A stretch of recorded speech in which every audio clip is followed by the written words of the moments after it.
Wassalatu, puji dan syukur kepada Allah SWT atas segala limpah dan rahmat dan karunia-Nya. Salam dan salam juga senantiasa sampaikan kepada Rasulullah Muhammad SAW yang telah membimbing umat manusia menuju jalan keselamatan dan keberkahan. Perkenalkan nama saya Yulanda dengan NIM 25 1025 kelas 6B, mata kuliah Hukum Jaminan, dosen Arif Rahmat SHMH. Soal yang pertama, UAS Hukum Jaminan kelas 6B. Yang pertama, apa yang dimaksud dengan asas pemisahan vertikal dan asas pemisahan horizontal di dalam UPA? 2. Apa yang dimaksud dengan privat di dalam KUH Perdata? Jelaskan dengan contoh.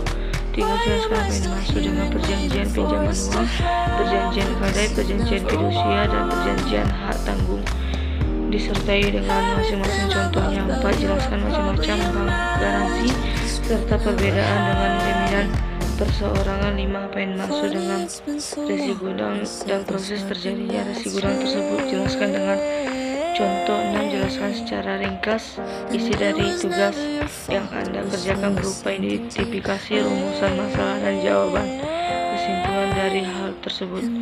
1. Apa yang dimaksud dengan asas pemisahan vertikal dan asas pemisahan horizontal di dalam UPA? Asas pemisahan horizontal adalah asas pemisahan tanah dan segala benda yang melekat pada tanah tersebut. 2. Asas pelekat vertikal adalah asas pemilikan tanah dan segala benda yang melekat padanya sebagai salah satu kesatuan yang tertancap menjadi satu. 2. Apa yang dimaksud dengan privilege di dalam KUH Perdata? Jelaskan dengan contohnya. Hak privilege merupakan jaminan khusus yang didasarkan pada undang-undang. Hak privilege atau hak istimewa adalah hak yang didahulukan. Mengenai hak privilege dapat Anda lihat dalam pasal 1134 Kitab Undang-Undang Hukum Perdata KUH Perdata, yaitu suatu hal oleh undang-undang diberikan kepada seseorang berpiutang sehingga tingkatnya lebih tinggi daripada orang berpiutang lainnya semata-mata berdasarkan sifat piutangnya. Menurut Satrio dalam bukunya yang berjudul Hukum Jaminan, Hak Jaminan Kebendaan mengatakan bahwa dari perumusan dalam pasal 1134 KUH Perdata tampak bahwa hak istimewa diberikan oleh undang-undang, artinya piutang-piutang tertentu yang disebutkan oleh undang-undang secara otomatis mempunyai kedudukan yang didahulukan. Hak privilege ini bersifat dan tidak dapat berdiri sendiri. Lebih lanjut, Satrio mengatakan bahwa para pihak tidak dapat memperjanjikan suatu privilege, artinya memperjanjikan bahwa tagihan yang timbul dari perjanjian yang mereka tutup mengandung privilege. Semua privilege adalah ditentukan secara limitatif oleh undang-undang dan bahkan orang tidak diperkenankan untuk memperluasnya dengan jalan penafsiran terhadap perikatan-perikatan tagihan-tagihan yang tidak secara tegas di dalam undang-undang dinyatakan sebagai hak tagihan yang diistimewakan. Menurut Satrio, privilege harus dimajukan, artinya kalau pemilik tagihan yang diistimewakan tinggal diam saja, maka tagihan dianggap sebagai tagihan biasa atau konkuren. Pemilik tagihan tersebut harus menuntut agar ia dimasukkan dalam daftar tingkatan menurut tingkatan yang diberikan kepadanya menurut undang-undang. Dengan demikian mendapat pelunasan menurut urutan tingkatan dalam daftar privilege. Lain daripada gadai, hipotek, hak tanggung, dan fidusia, ia bukan merupakan hak kebendaan. Pemilik hak tagih yang diistimewakan pada asas tidak mempunyai hak-hak yang lebih dari orang lain. Ia tidak mempunyai hak untuk menjual sendiri benda-benda atas mana ia mempunyai hak yang didahulukan untuk mengambil pelunasan. Ia tidak mempunyai hak yang mengikuti bendanya kalau benda itu ada di tangan pihak ketiga. Kelebihannya yang hanya bahwa atas hasil penjualan benda tertentu atau semua benda milik debitur, ia didahulukan di dalam pengambil pelunasannya.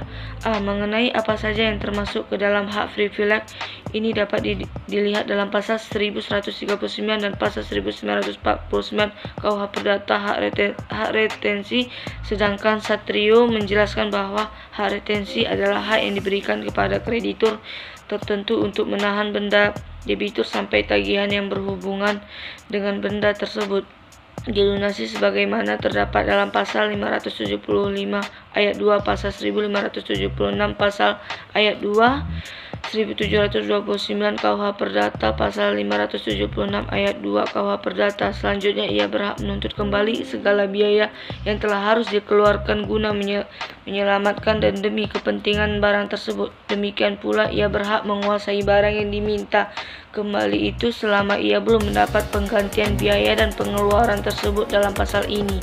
Pasal 1576 KUH Perdata, dengan dijualnya barang yang disewa, sewa yang dibuat sebelumnya tidak diputuskan kecuali bila telah diperjanjikan pada waktu menyewakan barang. Jika ada perjanjian demikian, penyewa tidak berhak menuntut ganti rugi bila tidak ada suatu perjanjian yang tegas, tetapi jika ada perjanjian demikian maka ia tidak wajib mengosongkan barang yang disewa selama ganti rugi yang terhutang belum dilunasi. Pasal 1394 ayat 2 KUH Perdata, orang yang menguasai barang itu berhak memegangnya dalam penguasanya hingga pengeluaran tersebut diganti. Pasal 1616 KUH Perdata, para buruh yang memegang suatu barang milik orang lain untuk mengerjakan sesuatu pada barang itu berhak menahan barang itu sampai upah dan biaya untuk itu dilunasi, kecuali bila untuk upah dan biaya buruh tersebut pemberi tugas itu telah menyediakan tanggungan secukupnya.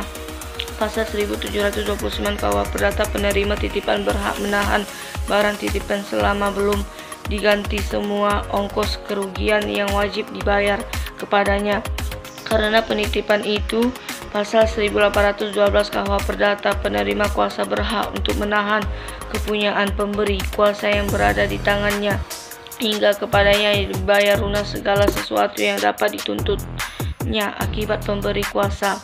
Lebih lanjut, Satrio mengatakan bahwa hak retensi atau menahan tersebut memberikan tekanan kepada debitur agar segera melunasi hutangnya.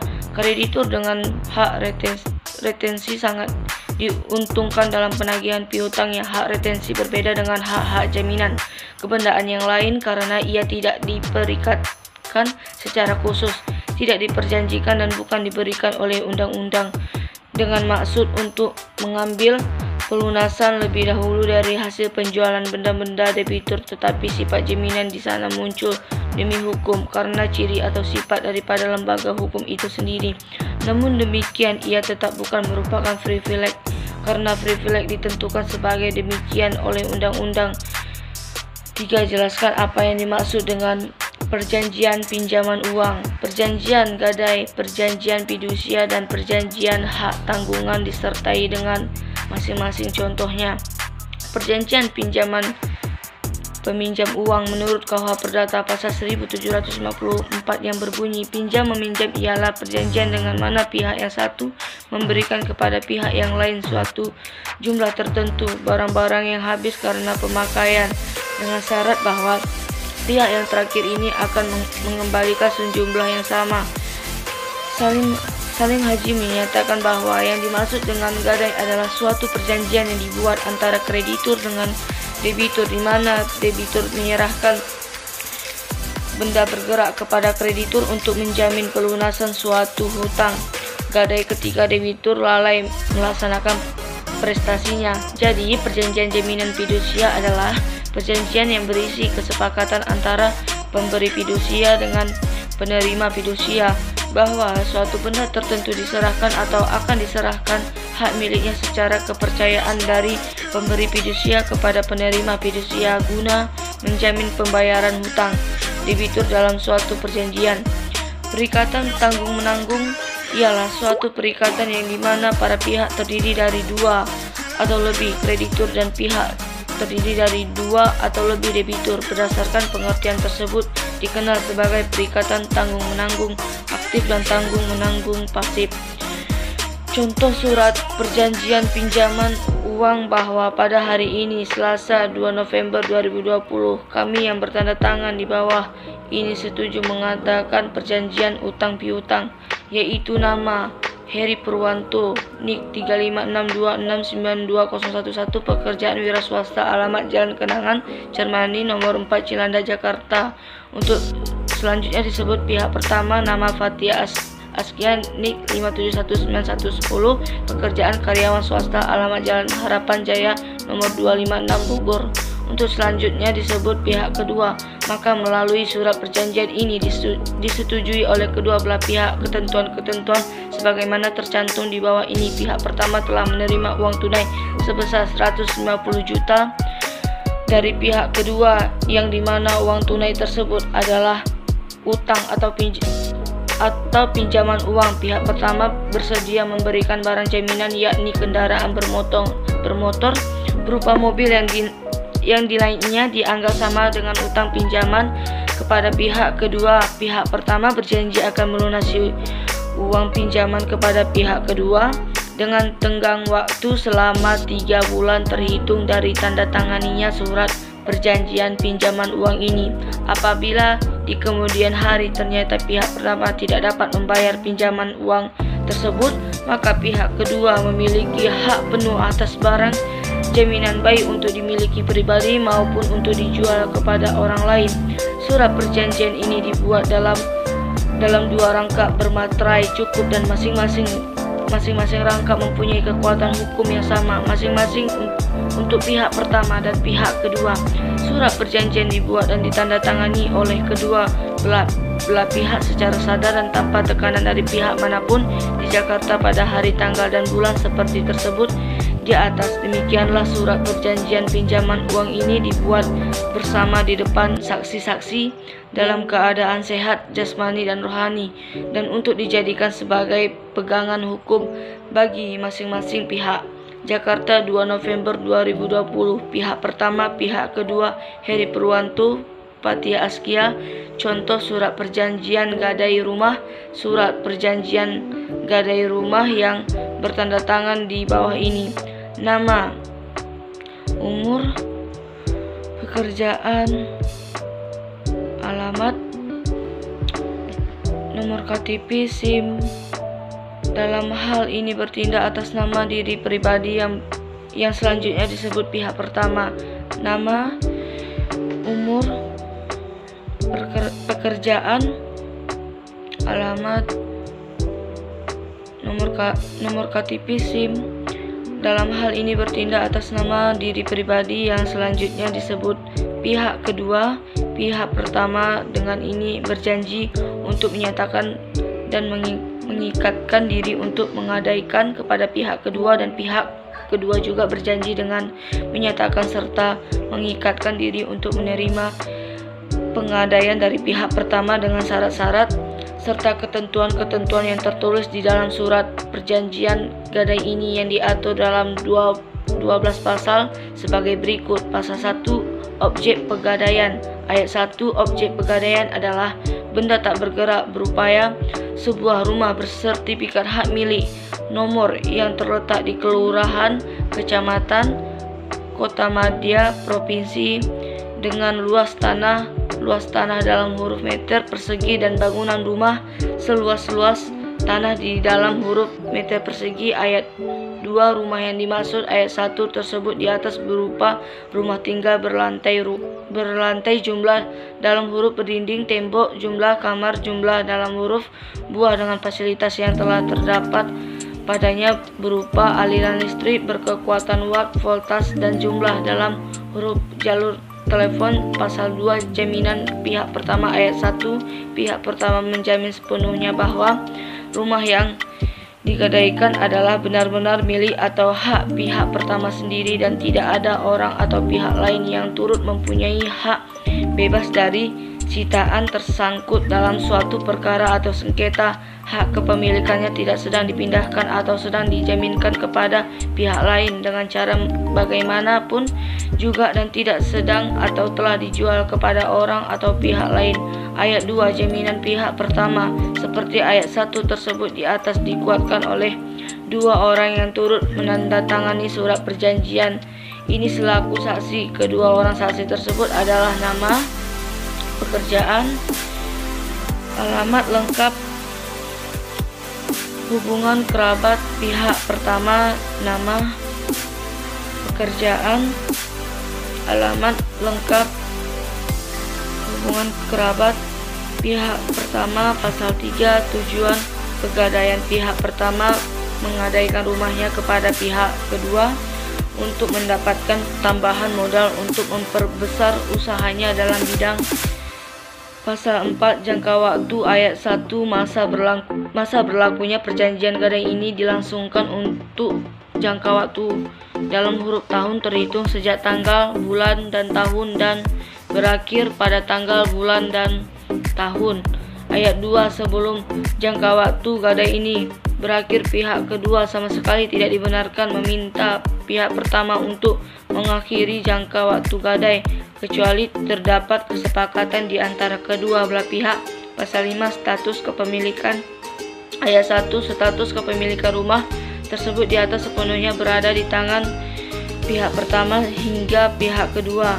Dilarang melakukan perbuatan-perbuatan yang bertujuan untuk memindah tangankan kepemilikan seperti menjual atau melakukan perbuatan-perbuatan lain yang bertujuan untuk memindahkan tangankan kepemilikan selama masa berlangsungnya perjanjian ini. Ayat 2 pelanggaran pihak kedua atas perbuatannya untuk memindahkan tangannya kepemilikan tanah tersebut merupakan tindak pidana sesuai pasal 372 Kitab-Kitab Undang Hukum Pidana. Pasal 6 nilai gadai. Ayat 1 kedua belah pihak telah sepakat pada nilai gadai rumah tersebut sebesar. Ayat 2 pihak kedua akan memberikan uang sejumlah tersebut di atas setelah penandatanganan surat perjanjian ini. Dengan demikian surat perjanjian ini berlaku sebagai tanda bukti pembayaran yang sah atas uang gadai rumah, termasuk pasal 7 bunga. Ayat 1 bunga atas penggadaian rumah tersebut ditetapkan sebesar 10% per bulan selama jangka waktu perjanjian ini terhitung sejak penandatanganan surat perjanjian ini. Ayat 2 bunga dihitung secara plat atau rata setiap bulannya. Pasal 8 perhitungan pembayaran. Ayat 1 perhitungan pembayaran berikut. Bunga yang harus dibayar pihak pertama adalah sebagai berikut: hutang pokok bunga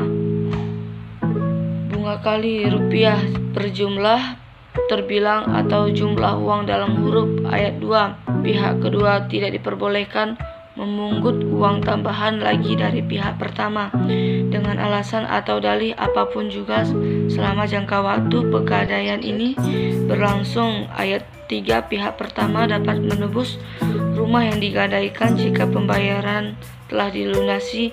Pasal 9 keterlambatan pembayaran dan denda. Ayat 1 pihak pertama dianggap terlambat membayar jika waktu pembayaran melebihi tanggal, bulan, dan tahun seperti yang telah tertulis dalam pasal 4 perjanjian ini. Ayat 2 atas keterlambatan pembayaran tersebut maka pihak pertama dikenakan denda yang ditetapkan sebesar persen setiap waktu dalam huruf dari besarnya pembayaran keseluruhan atau sebesar. Ayat 3 maksimal keterlambatan waktu pembayaran pihak pertama ditetapkan waktu dalam huruf atau selambat-lambatnya tanggal, bulan, dan tahun.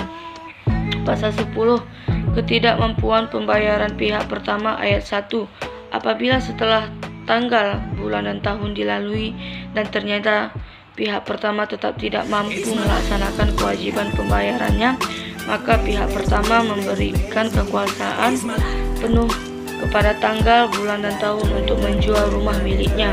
Ayat 2 pihak kedua akan menjual rumah tersebut di muka umum menurut harga pasaran atau dengan cara lain yang diperkenankan oleh undang-undang yang berlaku dan dengan cara yang dianggap baik oleh pihak kedua, dan pihak kedua diharuskan memberitahukan masalah penjualan rumah tersebut kepada pihak pertama.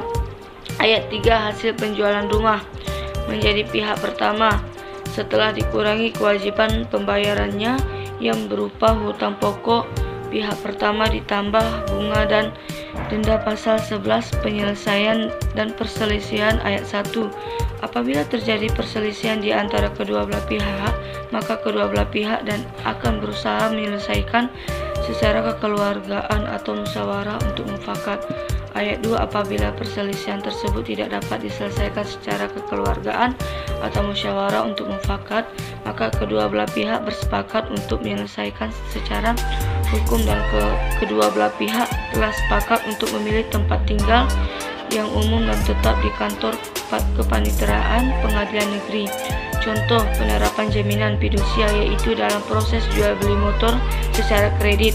Apabila seseorang membeli motor secara kredit, contohnya yang memberikan kedudukan diutamakan kepada kreditur tertentu terhadap kreditur lain.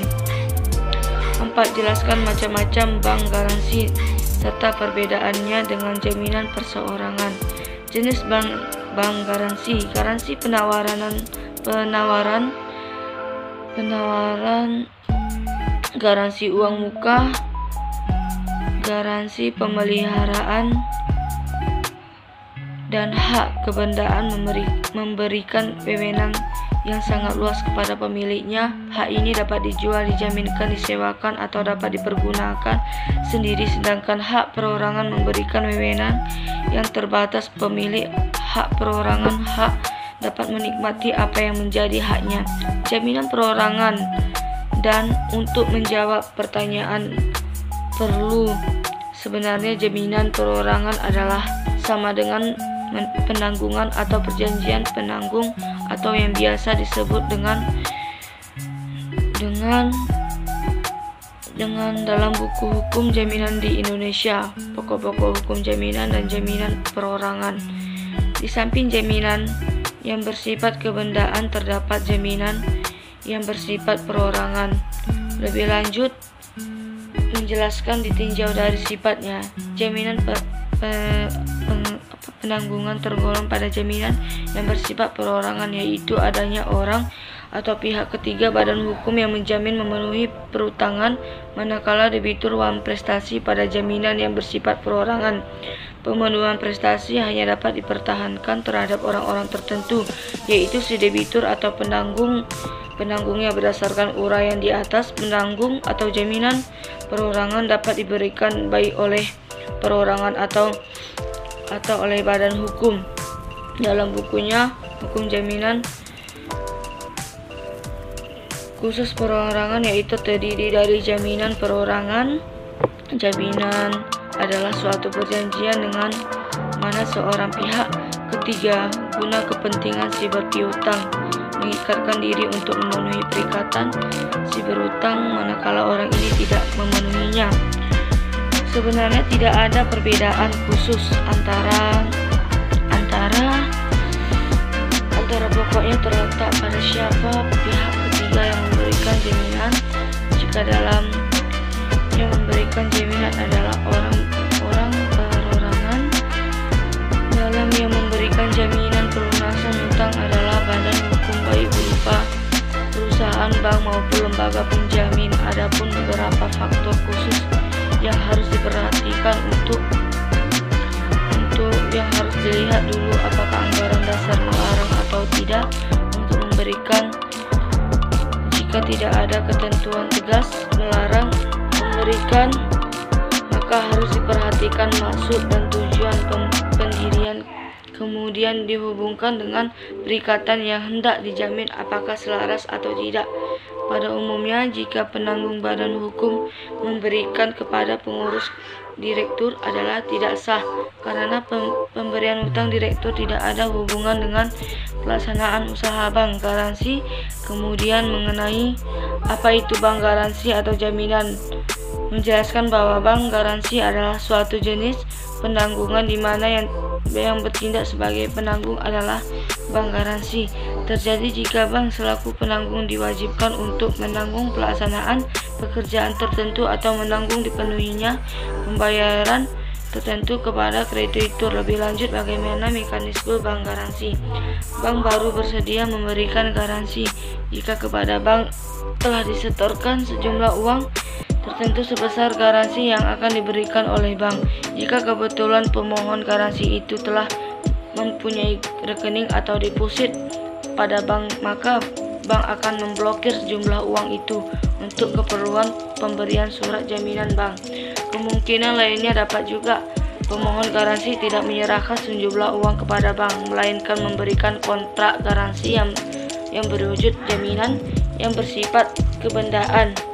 Aturan spesifik mengenai bank garansi ini juga dapat ditemukan dalam Keptrik Direktur 1991 pasal 1 ayat 3 Keptrik menyatakan bahwa yang dimaksud garansi adalah garansi dalam bentuk warkat yang diterbitkan oleh bank yang mengakibatkan kewajiban membayar terhadap pihak yang menerima garansi apabila pihak yang dijamin yang janjiwan prestasi. Garansi dalam bentuk penandatanganan kedua dan seterusnya atas surat-surat berharga seperti dengan hak yang dapat menimbulkan kewajiban membayar bagi bank apabila pihak dijamin janjiwan prestasi. Garansi lainnya yang terjadi karena perjanjian bersyarat sehingga dapat menimbulkan kewajiban finansial bagi bank. Kemudian menjelaskan bahwa garansi bank meskipun perbedaan hukum dibedakan jadi garansi bank adalah penanggungan yang diberikan bahwa dalam kedudukan sebagai penyedia jasa perbankan yang melakukan usaha perbankan agar bank mempunyai pedoman dalam pemberian garansi. Bank syarat minimum yang harus dipenuhi garansi bank adalah minimal memuat judul garansi bank atau bank garansi, nama dan alamat bank pemberi, tanggal penerbitan transaksi antara pihak yang dijamin dengan penerima garansi, misalnya tender, pemenuhan masuk, pembangunan proyek atau perizinan perdagangan valuta asing, jumlah uang yang dijamin bank, tanggal mulai berlaku dan berakhir. Mengingat garansi bank merupakan perjanjian buntut, maka jangka waktunya akan berakhir karena berakhir perjanjian pokok atau berakhirnya garansi bank. Sebagaimana yang diterapkan dalam garansi bank yang bersangkutan, penegasan batas atas pengajuan klaim harus dituliskan secara tegas. Keberlakuan dari pasal 1831 KUH Perdata yang diselengkapnya berbunyi pasal 1831 KUH Perdata, penanggung tidak wajib membayar kepada kreditur kecuali debitur lalai membayar utangnya. Di dalam hal itu, barang kepunyaan debitur harus disita dan dijual terlebih dahulu untuk melunasi utangnya. Pasal 1832 KUH Perdata, penanggung tidak dapat menuntut supaya barang milik debitur dulu disita dan dijual untuk utangnya bila ia telah melepaskan hak istimewanya untuk menuntut barang-barang debitur lebih dahulu disita dan dijual bila ia telah mengikatkan dirinya bersama-sama dengan debitur, terutama secara menanggung. Dalam hal ini akibatnya perikatan diatur menurut asas-asas yang diterapkan untuk utang-utang.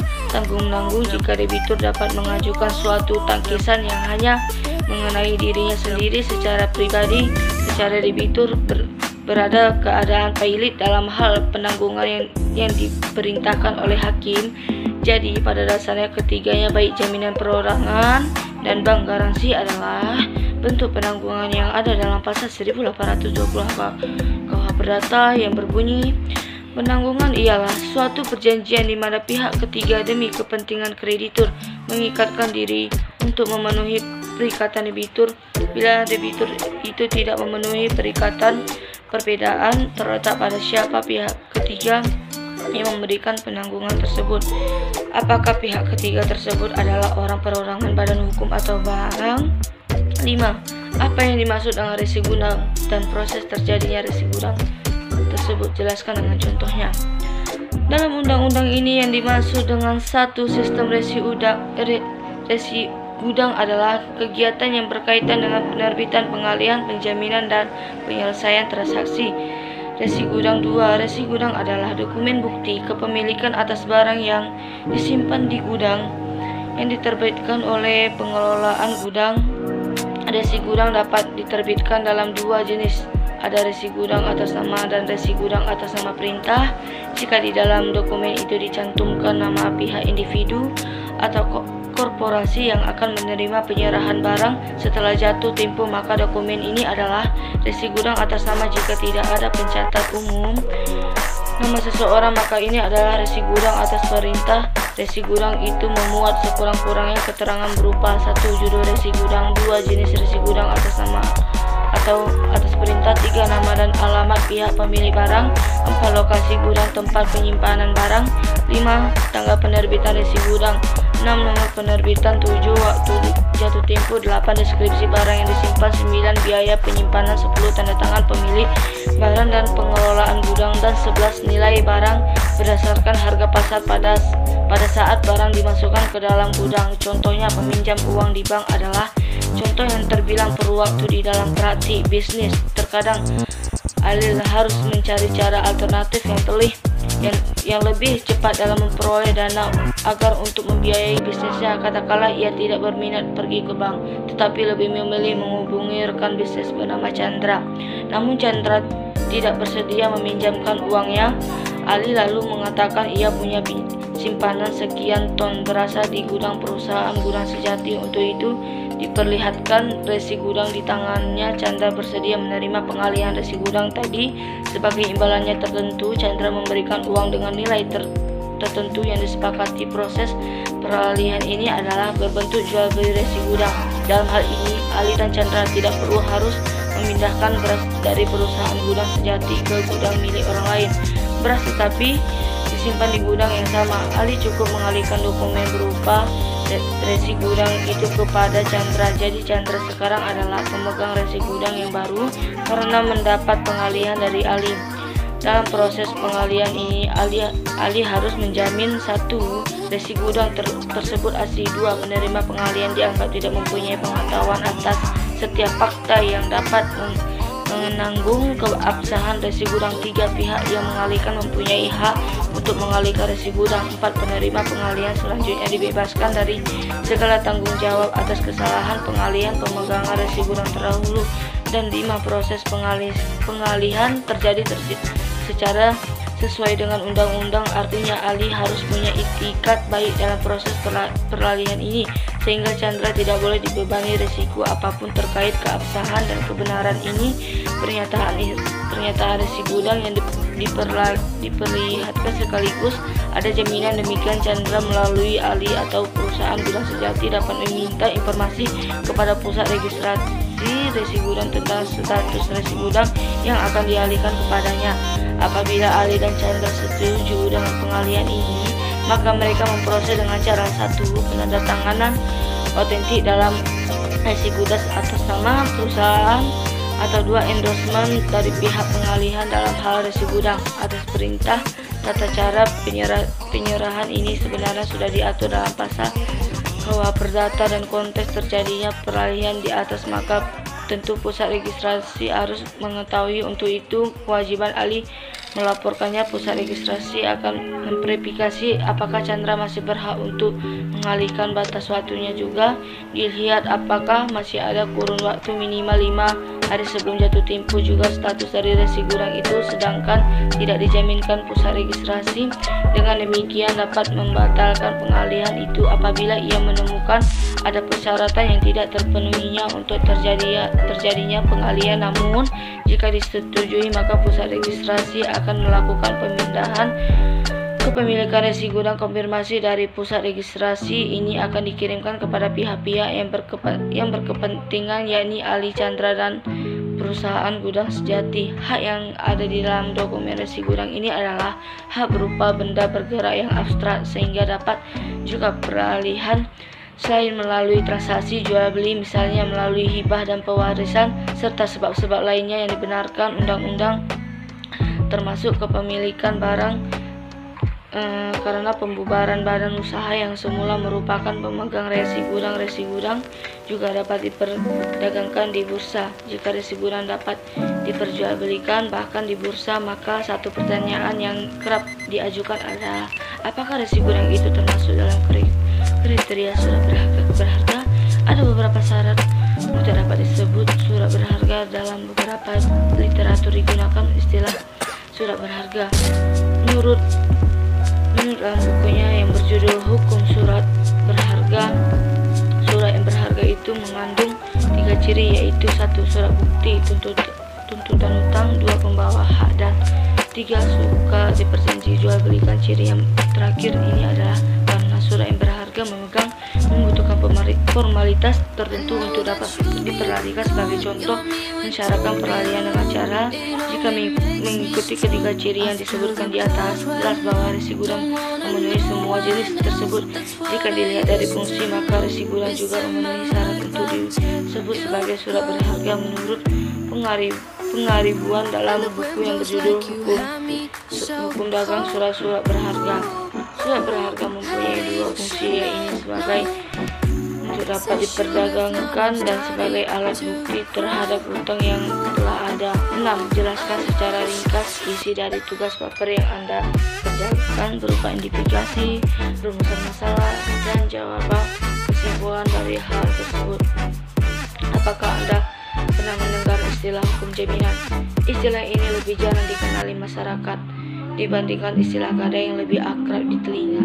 Padahal hukum jaminan ini yang mengatur aktivitas pinjaman meminjam, termasuk di dalamnya soal gadai. Untuk mengetahui lebih lanjut tentang hukum jaminan, mari simak pengertian hukum jaminan undang-undang yang mengatur seputar jaminan dan prosedur pengadaian properti dalam poin-poin berikut. 1. Apa itu hukum jaminan? Pengertian hukum jaminan undang-undang yang mengatur hukum jaminan. Sifat perjanjian jaminan. 2. Dapatkah memiliki rumah yang menjadi jaminan? 3. Jenis hukum jaminan umum, jaminan khusus. 4. Jenis-jenis jaminan kebendaan, gadai, fidusia, hipotek, prosedur menjaminkan atau menggadaikan pinjaman properti. Hukum jaminan adalah ketentuan hukum yang mengatur hukum jaminan antara pemberi jaminan, debitur yang penerima jaminan, kreditur sebagai akibat pembebanan suatu hutang tertentu, kredit dengan suatu jaminan benda atau orang tertentu. Dalam hukum jaminan tidak hanya mengatur perlindungan terhadap kreditur sebagai pihak pemberi hutang saja, melainkan juga mengatur perlindungan hukum jaminan terhadap debitur sebagai pihak penerima hutang. 1. Pengertian hukum jaminan. Banyak ahli memberikan definisi tentang hukum jaminan ini dikutip dari detik.com. Hukum jaminan adalah peraturan hukum yang mengatur jaminan-jaminan piutang seorang kreditur terhadap debitur. Pada definisi yang diungkapkan oleh Satrio, pada pengaturannya hak-hak kreditur semata-mata tetapi tidak memperhatikan hak-hak debitur. Menurut Profesor Ali Mansur, hukum jaminan merupakan aturan yang mengatur hubungan hukum antara kreditur dan debitur terkait pembebanan jaminan dalam pemberian kredit. Sedangkan menurut Sri Sopyan menuturkan bahwa hukum jaminan merupakan hukum yang mengatur konstruksi yuridis yang memungkinkan pemberian fasilitas kredit dengan menjaminkan benda-benda yang dibelinya sebagai jaminan. Jadi pada intinya pengertian hukum jaminan adalah ketentuan hukum yang mengatur hubungan antara pemberi jaminan, debitur, dan penerima jaminan. Kreditur sebagai akibat pembebanan suatu utang, kreditur dengan suatu jaminan benda atau orang yang tertentu. 2. Undang-undang yang mengatur hukum jaminan. Meskipun dalam undang-undang tidak tertulis pengertian hukum jaminan dalam KUH Perdata, dapat ditemukan undang-undang yang mengatur tentang jaminan. Secara umum yaitu pasal 113.1 dan pasal 113.2 KUH Perdata. Dalam KUH Perdata disebutkan segala barang-barang bergerak dan tak bergerak milik debitur, baik yang sudah ada maupun yang ada, menjamin untuk perikatan perorangan debitur itu. Dengan demikian, menurut pasal ini, segala harta kekayaan seseorang otomatis menjadi jaminan atas hutang yang telah dibuat, dan dalam pasal KUH Perdata menyebutkan barang-barang itu menjamin bersama bagi semua kreditur terhadap hasil penjualan barang-barang itu dibagi menurut masing-masing penjualan para kreditur. Alasan untuk didahulukan 3 sifat perjanjian jaminan. Perjanjian jaminan tidak dapat berdiri sendiri tanpa adanya perjanjian pendahuluan atau pokok yang mendahului. Karenanya, perjanjian jaminan merupakan perjanjian tambahan atau ikutan. Apabila perjanjian pokok selesai, maka perjanjian jaminan juga ikut selesai. Sebab tidak mungkin ada orang yang bersedia menjamin sebuah hutang kalau hutang tersebut tidak terwujud. 2. Dapatkah memiliki rumah yang menjadi jaminan. Pernyataan yang umum dalam hukum jaminan adalah apakah dapat mengubah atau mengklaim kepemilikan rumah yang menjamin hutang. Misalnya seseorang menjadikan rumahnya sebagai jaminan untuk mengajukan hutang. saat hutang tidak dapat dipenuhi atau terjadi pelanggaran hukum, jaminan mengaturnya dalam hak tanggungan. Aturan pemerintah telah menetapkan bahwa hak tanggungan merupakan hak jaminan yang dibebankan pada hak atas tanah. Hak tanggungan ini diatur dalam Undang-Undang Nomor Tahun 1996. Hak tanggungan atas tanah beserta benda-benda yang berkaitan dengan tanah.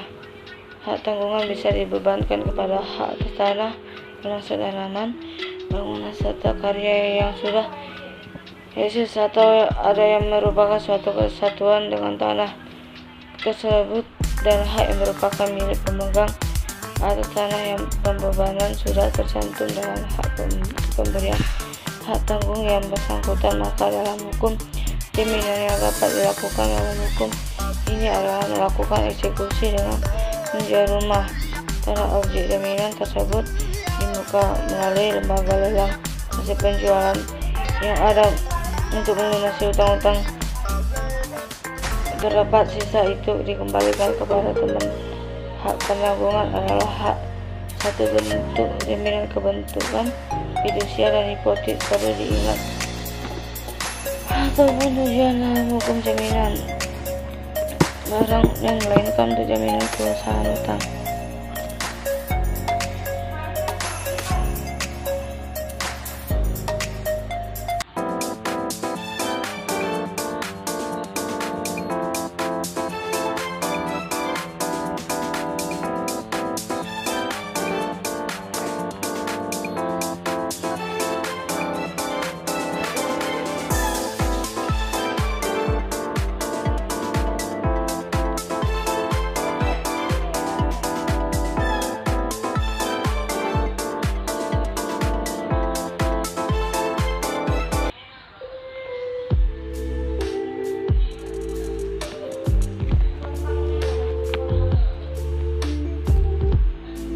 Demikianlah yang bisa saya sampaikan atas